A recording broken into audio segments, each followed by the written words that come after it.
യഥാർത്ഥ നീതി ലഭിച്ചെന്ന പഹൽഗാം ഭീകരാക്രമണത്തിൽ കൊല്ലപ്പെട്ട സന്തോഷ് ജഗതാലയുടെ മകൾ അസവാരി ജഗതാലെ.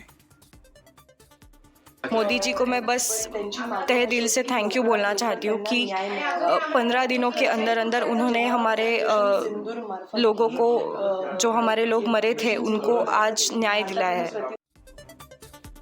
ഇന്ത്യൻ തിരിച്ചടിയിൽ പ്രധാനമന്ത്രിക്ക് നന്ദി പറഞ്ഞ് പഹൽഗാം ഭീകരാക്രമണത്തിൽ കൊല്ലപ്പെട്ട ശുഭം ദ്വിവേദിയുടെ ഭാര്യ. പ്രധാനമന്ത്രിയുടെ വാക്കുകളിൽ കുടുംബത്തിന് മുഴുവനും വിശ്വാസമുണ്ടായിരുന്നുവെന്നും ശുഭം ദ്വിവേദിയുടെ ഭാര്യ പ്രതികരിച്ചു. तो बहुत धन्यवाद करती हूँ, उनसे बहुत थैंक यू कहती हूँ कि उन्होंने मेरे पति की मौत का बदला लिया है. मैं बहुत छोटी हूँ, उन्हें कुछ भी कहने या नहीं कहने वाली, लेकिन हाँ, जिस तरीके से हमारे पूरे परिवार को उन पे विश्वास था, उन्होंने उसी तरीके से जवाब देके हमारे विश्वास को कायम रखा है. And I am really thankful.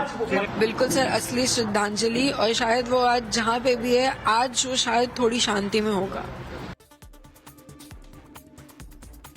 രാജ്യം തിരിച്ചടിച്ചതിൽ അഭിമാനമെന്ന് പഹൽഗാം ഭീകരാക്രമണത്തിൽ കൊല്ലപ്പെട്ട എൻ രാമചന്ദ്രന്റെ മകൾ ആരതി. പ്രധാനമന്ത്രിയുടെ വാക്കിൽ വിശ്വാസമുണ്ടായിരുന്നു, തിരിച്ചടിക്കായി പ്രാർത്ഥിച്ചിരുന്നുവെന്നും ആരതി പറഞ്ഞു. നമ്മളെല്ലാവരും ഉറ്റുനോക്കിക്കൊണ്ടിരിക്കുകയായിരുന്നു എന്നാണ് ഈ തിരിച്ചടി ഉണ്ടാവുമെന്ന് ഉറപ്പായിരുന്നു. എന്നാണ് എങ്ങനെയെന്നുള്ളത് ഉറ്റുനോക്കിക്കൊണ്ടിരിക്കുകയായിരുന്നു. പിന്നെ രാവിലെ വെളുപ്പിന് തന്നെ ഈ ഒരു വാർത്ത കേട്ട് എഴുന്നേൽക്കുമ്പോൾ ഒരു സെൻസ് ഓഫ് റിലീഫാണ് ഞങ്ങൾക്ക് എല്ലാവർക്കും, ഒരു കംഫർട്ടും റിലീഫുമാണ് ഫാമിലി ഞങ്ങളെല്ലാവർക്കും ഉള്ളത്. കാരണം അച്ഛനില്ലാത്ത കുറച്ച് ദിവസങ്ങൾ, ഈ കഴിഞ്ഞ ദിവസങ്ങൾ, അതിൽ ഇങ്ങനൊരു വാർത്തയാണ് ഇപ്പോൾ ഒരു റിലീഫായിട്ട് വരുന്നത്. ഒരു കൈൻഡ് ഓഫ് ക്ലോഷർ, ഒരു ജസ്റ്റിസ് കിട്ടിയെന്നൊക്കെ തോന്നുന്നത്.